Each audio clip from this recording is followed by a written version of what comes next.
Praise God for this opportunity na makabati sa inyo ng magandang tanghali. Konting smile sapagkat medyo mabigat ang haharapin natin today at mga susunod na araw. Bakit po? Talagang lahat ay ginagawa para hindi matuloy ang sunod-sunod na mga hearing kung saan ay ang katotohanan at buong katotohanan ay lalabas. So, may mga lilinawin lang ako, no? Tomorrow, yung Blue Ribbon Committee. And ang balak talaga ay agawin ang mga committees. Kaya kung sila ay nag-walk out, kami naman ay gumamit din ng parliamentary tool na hindi magkaroon ng quorum para nga maprotektahan ang katotohanan. Sa Friday ay meron din schedule po ang ating kasama sa Senate na talagang parating aral, parating ready at grabe po ang wisdom sa batas tungkol naman po sa DOJ at NBI yung nangyari sa Senate ng May 11 at May 13. Gusto ko lang linawin po kasi kung tama yung reports na nabasa ko hanggang Malacanang, may mga bills daw na importante ang uplift, paano daw matitake up yun kung walang sesyon. I'd like to confirm that at least twice pinaabot namin sa Malacanang. Pag ready yung bills nila, anytime kami. In fact, may LEDAC dapat 2 weeks ago. Tinawagan pa ako ng head ng LEDAC kung tuloy. Sinabi ko, anytime. Sila pong hindi nagtuloy. And then there was one more conversation where sinabi nila hindi pa handa yung mga bills na ilalabas nila. And assuming may bills po sila, sa committee po muna lalabas yon. So, ito lang ay confirmation na ang pinararating sa Malacanang at pinaparating sa ating Pangulo ay mga maling impormasyon. So, we had a light meal dahil napakarami naming meeting, pero I'm asking you for prayers, not just for the 13, also for the 11, not just for the Senate, but for the country. There are times in history where we're in a crossroad. So, minsan kasi sa history, whether ang takbo mo ay 20 kilometers an hour pero 100 kilometers an hour, pareho lang, dadating ka rin doon. May times in history na left or right, there's no wrong decision, it's just what's the better decision.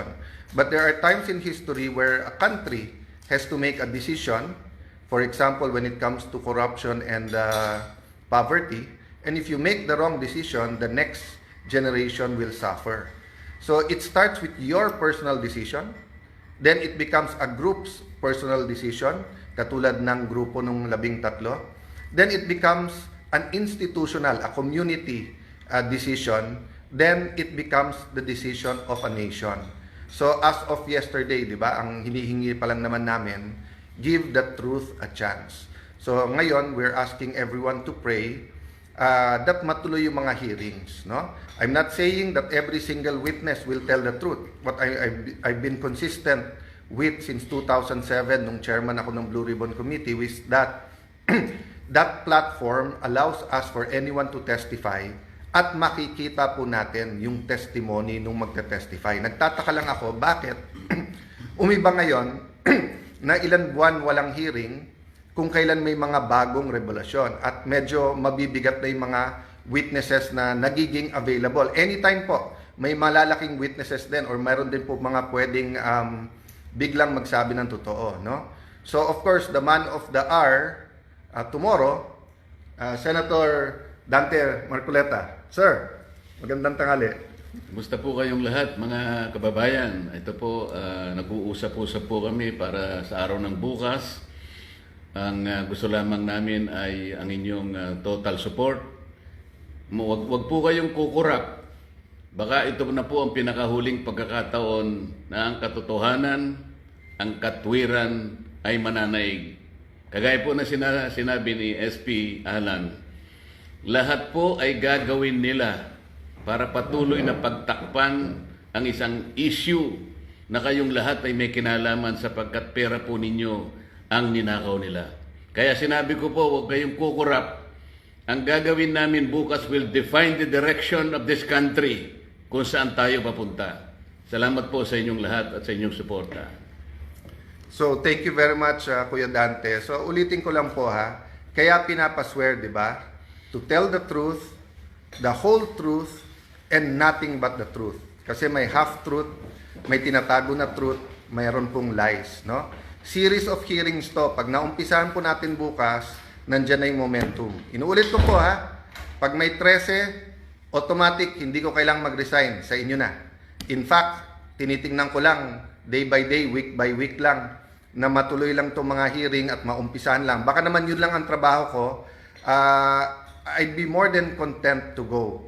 The day that God uses people to tell me na meron na kaming napili to lead us. In fact, sinabi ko na rin sa 12, gawin yung kandidato ang bawat isa sa atin dito, sino po ang gusto ding maglingkod sa ating bansa.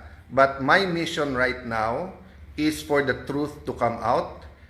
Again, hats off kay Senator Jinggoy Estrada. Napakatagal ko na po siyang kilala. We have our run-ins. In fact, may mga ibang nagpo-post ng aming mga disagreements in the past.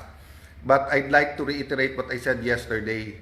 Yung sinabi ni Senator Jinggoy na may ebidensya siya, na talagang pinipilit siya lumipat at ang kapalit ay kanyang freedom at walang kaso, that's not hearsay to me because narinig ko mismo yung conversation.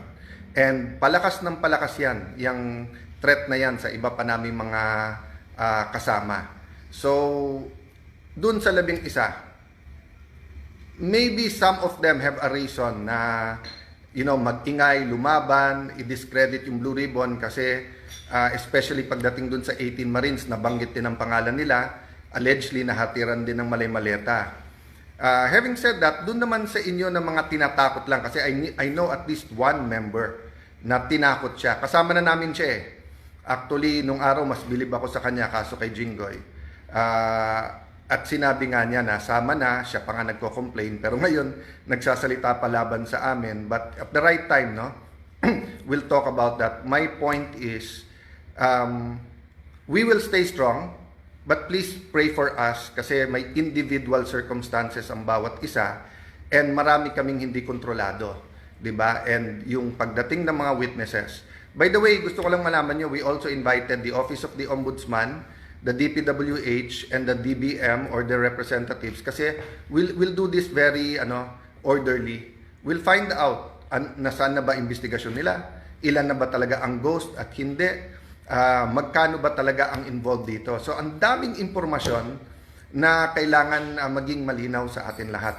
So magandang tanghali po, please pray for our meetings today and ulitin ko po we're not praying that God be on our side. We're praying that we be on God's side. And to listen and to hear the prayer, dapat may basis. And the basis is God's Word. And of course, the basis is yung tamang counsel na dun lang tayo sa tama. Hindi pwedeng kasinungalingan. God bless you all. See you soon.